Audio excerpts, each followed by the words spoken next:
කතා කරන්න යන්නේ මිනිස් දින ගණන් ගැන. අපේ සාමාන්‍ය පෙළ ප්‍රශ්න පත්‍රයේ කෙටි ප්‍රශ්න 25ට මේ මිනිස් දින ගණනක් අනිවාර්යයෙන්ම ලැබෙනවා. ඒ වගේම පළවෙනි ප්‍රශ්න පත්‍රයේ B කොටසට සමහර අවුරුදුවලදී මිනිස් දින ගණනක් ලැබෙනවා ලකුණු 10 ගණනක් විදියට. හොඳයි. අපි තව ටික වෙලාවකින් කතා කරනවා මොනවද මේ මිනිස් දින ගණන් කියලා කියන්නේ කියලා. අපි දැන් ගනිමු මේ මිනිස් දින ගණන් වලට පොඩි ප්‍රායෝගික උදාහරණයක්. අපි හිතමු එක්තරා වත්තක් තියෙනවා. මේ වත්ත කැලේ වැහෙනවා සැරින් සැරේට. එතන මේ වත්ත සුද්ධ කරන්න සාමාන්‍යයෙන් මිනිස්සු 8 දෙනෙක් දැම්මොත් දින 3කින් කරන්න පුළුවන් කියලා. මිනිසුන් 8 දෙනෙකුට දින 3ක් ගත වෙනවා මේ වැඩේ කරන්න. එහෙමනම් අපි හිතමු අපිට මිනිස්සු 8 දෙනෙක් හොයාගන්න බැරි වුණා. අපිට හොයාගන්න පුළුවන් උනේ මිනිස්සු 4 දෙනයි කියලා. එතකොට දැන් මිනිස්සු 8 දෙනෙක් කරනකොට දින 3කින් කරන වැඩේ දැන් ප්‍රමාද වෙනවා. මිනිස්සු 4 දෙනයි ඉන්නේ.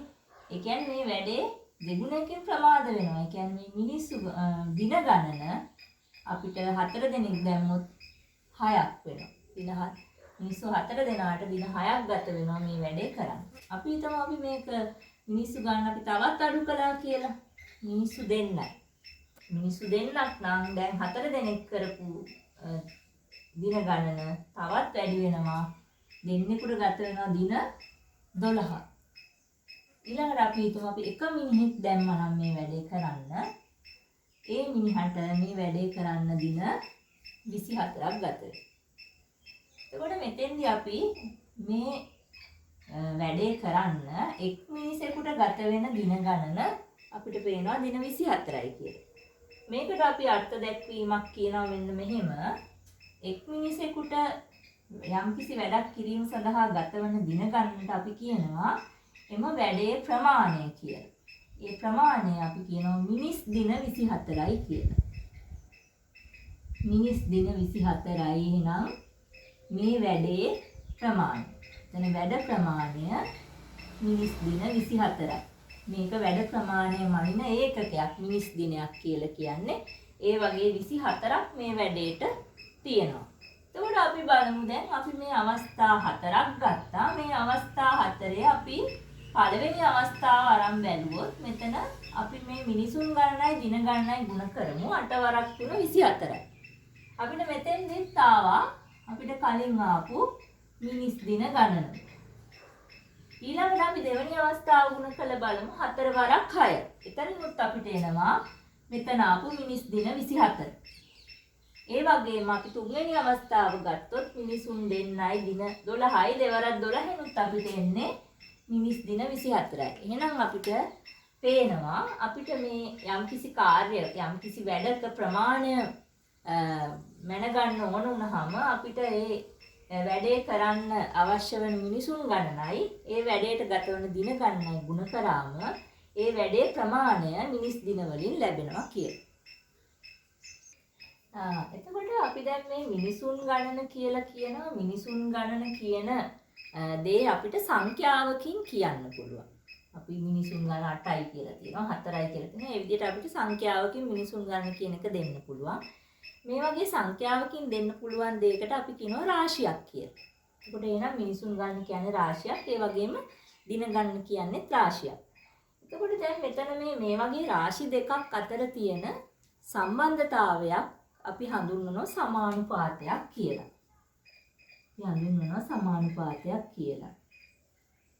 මම දැන් මේ වීඩියෝ එක ආරම්භ කරද්දී ඔයාලට කිව්වා මේ මිනිස් දින කියන්නේ මොනවද කියලා මම තව ටිකකින් ඔයාලට පැහැදිලි කරනවා කියලා. ඒක තමයි මම මේ දැන් කරන්න යන්නේ. මේ සමානුපාත කියන ඒවා වර්ග දෙකක් තියෙනවා. එකක් තමයි අනුලෝම සමානුපාත. අනිත් එක තමයි ප්‍රතිලෝම සමානුපාත. දැන් අපි ගමු මෙන්න මෙහෙම රාශි දෙකක්. ඇපල් ගෙඩි ගණන. අපි කඩේකට ගිහින් ඇපල් ගෙඩි කීපයක් මිලදී ගන්න යනවා. අපි හිතමු අපි ඇපල් ගෙඩි දෙකක් මිලදී ගත්තා කියලා. එහෙනම් දැන් මේ රාශිය ඇපල් ගෙඩි ගණන කියන රාශිය. ඊළඟට අපි හිතමු මේ ඇපල් ගෙඩි දෙකට අපිට ගෙවන්න වෙච්ච මිල රුපියල් 60යි කියලා. එතකොට මිල කියන්නේ ඊළඟ රාශිය. දැන් මේ රාශි දෙක අතර සම්බන්ධයක් තියෙනවා. අපි ඇපල් ගෙඩි ගන්න 4ක් කරොත් අපිට මිල එනවා 62ක්. ඒ කියන්නේ රුපියල් 120ක්. දැන් අපි මේ රාශි දෙක අතර තියෙන සම්බන්ධතාවය කොයි වගේ එකක්ද කියලා බැලුවොත් ඇපල් ගෙඩි ගණන 2 ඉඳලා 4 දක්වා වැඩි වෙනවා 1:2 අනුපාතයෙන්. ඇපල් ගෙඩි 2යි 4යි 1:2 අනුපාතයට වැඩි වෙනවා. එතකොට අපි මිල බැලුවොත් 60යි 120යි 1:2 අනුපාතයට වැඩි වෙනවා. එකම අනුපාතයට එක රාශියක් වැඩි වෙද්දී අනිත් රාශිය වැඩි වෙනවා. ඒ වගේම මේ රාශිය අපි අනිත් පැත්තට බැලුවොත් මෙතන ඉඳලා මේ පැත්තට යනකොට මේ ඇපල් ගෙඩි ගන්න කියන රාශිය මෙතන ඉඳලා මෙතන යනකොට අඩු වෙනවා. 2:1 අනුපාතයට. ඒ වගේම මිලත් මේ පැත්තට ඉඳලා මේ පැත්තට යනකොට 2:1 අනුපාතයට අඩු වෙනවා. එහෙනම් රාශි දෙකක් අතර එකම අනුපාතයට එක රාශියක් වැඩි වෙනකොට අනිත් රාශියත් වැඩි වෙනවා නම් එහෙම නැත්නම් ඒ රාශිය අඩු වෙනකොට තවත් රාශියක් අඩු වෙනවා නම් මේ වගේ සම්බන්ධතාවයකට කියනවා අනුලෝම සමානුපාත කියලා. අනුලෝම සමානුපාත.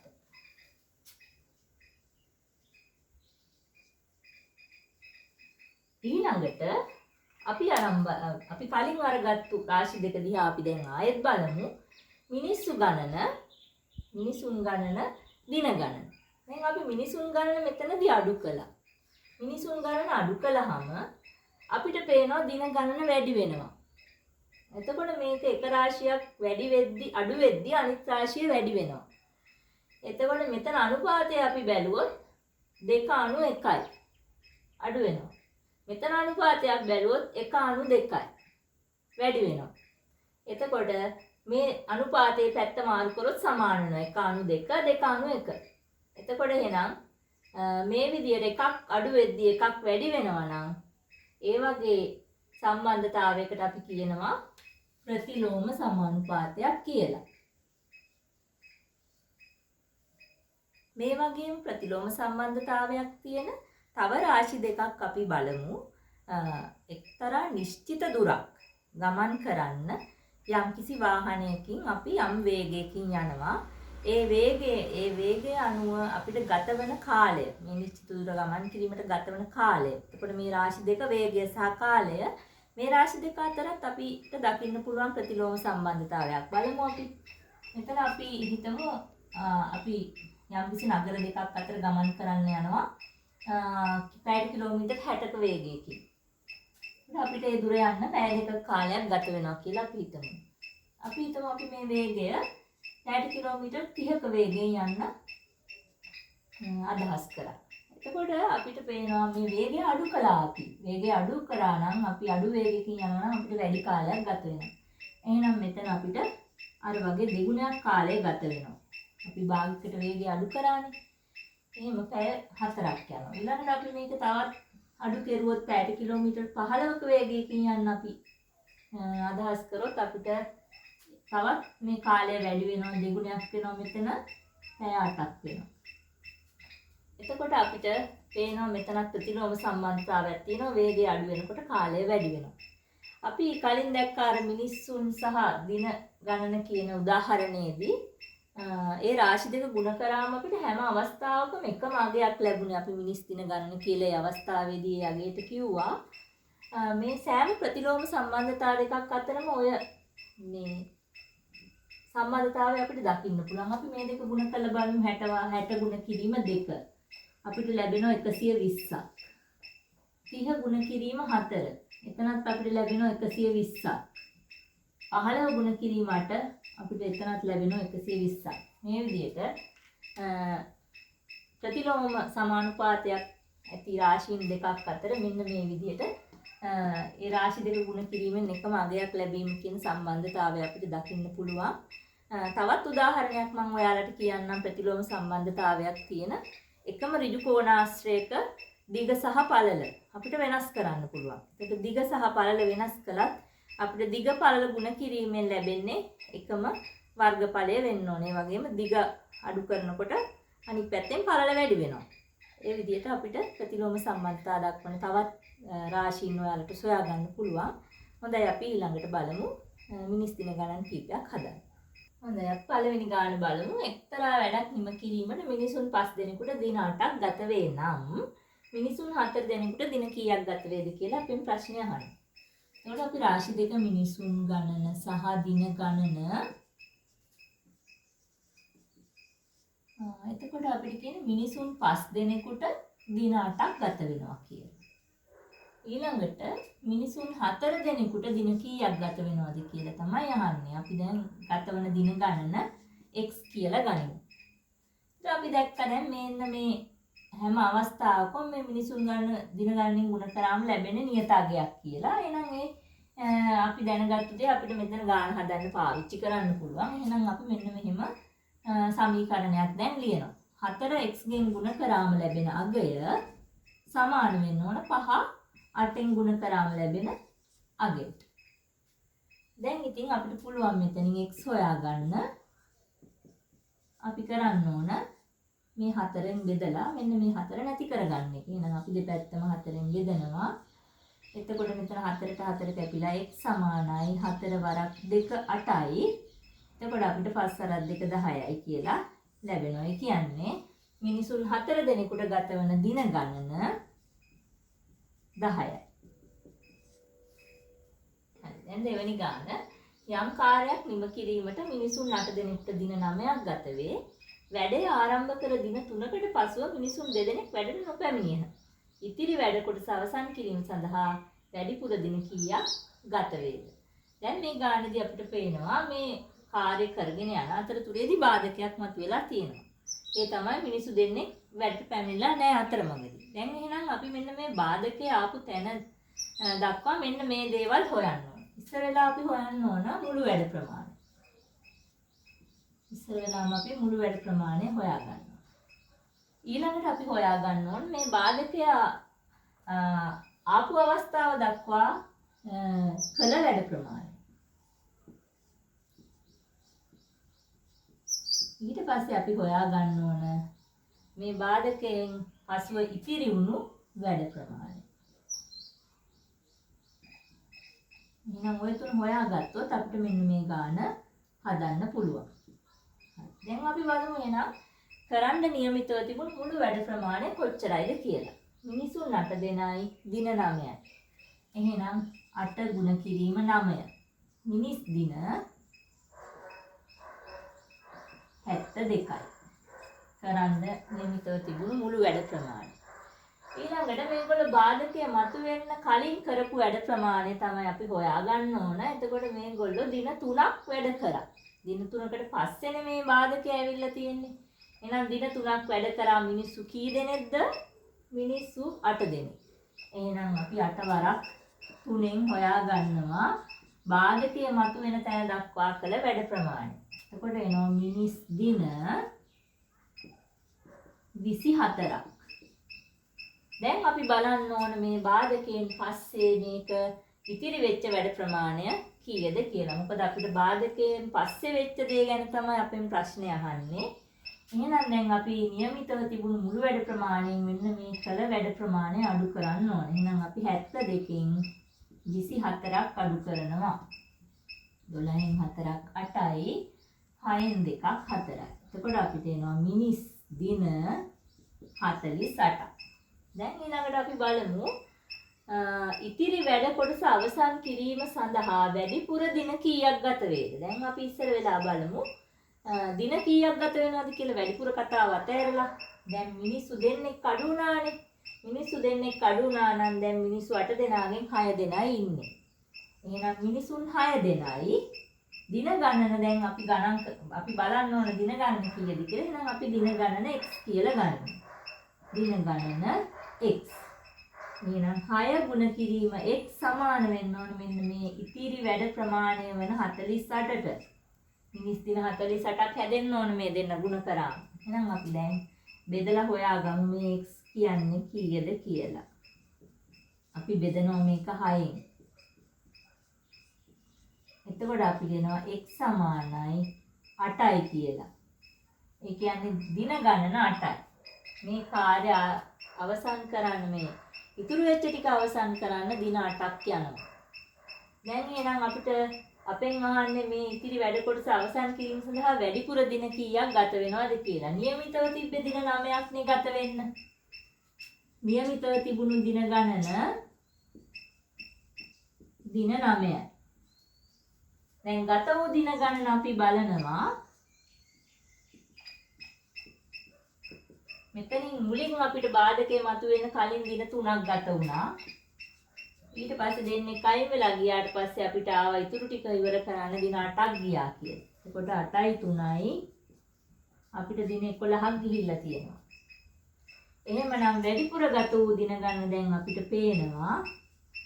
වැඩිපුර ගත වූ දින ගණන 11න් 9ක් අඩු කරාම අපිට එනවා දින 2යි කියලා. හොඳයි අපි තුන්වෙනි ගාන විදිහට තෝරගත්තේ ටිකක් ලොකු ගානක්. ලකුණු 10 ගානක්. ඒකේ පළවෙනි කොටස මම ලියලා තියෙනවා. අපි බලමු මොකද්ද මේ ගානෙන් කියන්නේ කියලා. කුඹරකින් 4න් එකක ප්‍රමාණයක අස්වනු නෙලීම සඳහා මිනිසුන් 5 දෙනෙකුට දින 4ක් ගත විය. මුළු කුඹරෙහි අස්වනු නෙලීම සඳහා ගතවන මිනිස් දින ගණන කොපමණද? අපිට දීලා තියෙන්නේ කුඹරෙන් 4න් එකක ප්‍රමාණයක් අස්වනු නෙලීම සඳහා මිනිසුන් ගණනයි දින ගණනයි. එතකොට එහෙනම් අපිට මේ දෙක වැඩි කරාම එන්නේ කුඹුරෙන් 4න් එකක ප්‍රමාණයක් අස්වනු නෙලීමට වැය වන වැඩ ප්‍රමාණය. එතකොට අපි මෙතන 5 වරක් 4 මිනිස් දින 20යි. මේ මිනිස් දින 20 කියලා කියන්නේ 4න් එකක වැඩ ප්‍රමාණය. 4න් එකක වැඩ ප්‍රමාණය. එහෙනම් අපිට කුඹුරෙහි අස්වනු නෙලීම සඳහා ගතවන මිනිස් දින ගණන කොපමණද කියලා අහුවහම මේ 4න් එකක් නිසා මේ වගේ 4 ගුණයක වැඩක් කරන්න තියෙන බව තේරෙනවා. එහෙනම් අපි මේක 4න් ගුණ කරන්න ඕනේ. එහෙනම් මුළු වැඩ ප්‍රමාණය අපිට ලැබෙනවා 20 ගුණ කිරීම 4. මිනිස් දින 80ක්. දැන් අපෙන් ඊළඟට අහනවා ඉතිරි කොටස දින 6කින් නිම කිරීම සඳහා තව කී දෙනෙක් අමතරව යෙදිය යුතුද කියලා. දැන් අපිට කියලා තිබුණේ මේ 4න් එකක වැඩ ප්‍රමාණයක් අස්වනු නෙළුවා කියලා මේ 5 දෙනා දින 4කින්. එතකොට එතන මිනිස් දින ප්‍රමාණය 20යිනේ. එහෙනම් දැන් ඉතිරි කොටස කියලා කියන්නේ මුළු වැඩ ප්‍රමාණය මිනිස් දින 80 නිසා අපි 80න් 20ක් අඩු කරලා තමයි ඉතිරි වැඩ ප්‍රමාණය හොයාගන්න ඕනේ. එහෙනම් අපි ඉස්සෙල්ලා මේක ලියාගමු. ඉතිරි වැඩ ප්‍රමාණය 80 අඩු කිරීම 20. මිනිස් දින 60යි. දැන් අපිට කියනවා මේ ඉතිරි වැඩ ප්‍රමාණය දින 6කින් ඉවර කරන්න ඕනේ කියලා. එහෙනම් දින ගණන 6යි. අපි මිනිසුන් ගණන x කියලා ගන්නවා. මිනිසුන් ගණන x නම් x ගුණ කිරීම මිනිසුන් ගණන ගුණ කිරීම දින ගණන x ගුණ කිරීම 6 සමාන වෙන්න ඕන 60ට. එහෙනම් දැන් අපි මේක 6න් බෙදලා x හොයාගමු. සමීකරණයේ දෙපැත්තම අපි 6න් බෙදනවා. එතකොට අපිට ලැබෙනවා x සමානයි 10යි කියලා. ආන්නේ අමතරව යෙදිය යුතු මිනිසුන් ගණන කී දෙනයිද කියලා. එතකොට මුලින් හිටියේ 5 දෙනයි මිනිස්සු ගණන. දැන් දින 6කින් ඉවර කරන්න මිනිස්සු 10 දෙනෙක් ඉන්න ඕන. එහෙනම් වැඩිපුර සිටිය යුතු මිනිසුන් ගණන වැඩිපුර මිනිසුන් ගණන 10න් 5ක් අඩු කරන්න ඕන අපි. එහෙනම් මිනිසුන් 5 දෙනෙක් අපිට වැඩිපුර අවශ්‍ය වෙනවා. ඊළඟට අපිට දීලා තියෙනවා මේ ප්‍රශ්නේ තුන්වෙනි කොටස. අස්වනු නෙලීම සඳහා පැය 6ක කාලයක් නිරත වන්නේ නම් සම්පූර්ණ කුඹුරෙහි අස්වනු නෙලීම සඳහා වැය වන මිනිස් පැය ගන්න කොපමණද? ඒ කියන්නේ දිනකට පැය 6ක කාලයක් නිරත වෙනවා කියලා. එතකොට අපි කලින් ලබාගත්ත මේ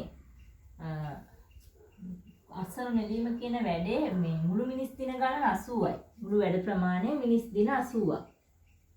එතකොට මෙතන තියෙනවා සෑම දින ගණන සම්පූර්ණ දින ගණන සම්පූර්ණ මිනිසුන් ගණනෙන් ගුණ කරපු ප්‍රමාණය තමයි මෙතන තියෙන්නේ. එතකොට දැන් අපෙන් අහන්නේ එක දවසකට පැය 6ක් වැඩ කරා නම් මිනිස් පැය ගණන. එහෙනම් එක දිනයකට වැඩ කරපු පැය ගණන මේ මුළු මිනිස් දින ගණනෙන් ගුණ කරාම අපිට ලැබෙනවා මුළු මිනිස් පැය ගණන කීයද කියලා. එහෙනම් අපි මේක 80 ගුණ කරන්න ඕන දිනකට වැඩ කරන සැය ගණනේ 6යි. එතකොට 0යි 6 වරක් 48යි අපිට ලැබෙනවා මිනිස් පැය 480ක්. දැන් ඊළඟට අපි අවසාන කොටසට ඇවිල්ලා ඉන්නවා. එක් මිනිසෙකුට පැයකට ගෙවන කුලිය රුපියල් 200ක් නම් කුඹුරෙහි යස්වනු නෙලීම සඳහා වැයවන මුළු මුදල ගණනය කරන්න. දැන් අපිට මේ වැඩේ ප්‍රමාණය මිනිස් පැය 480ක් කියලා. මිනිස්සු ගානයි පැය ගානයි ගුණ කරාගෙන ගාන තමයි ඒක.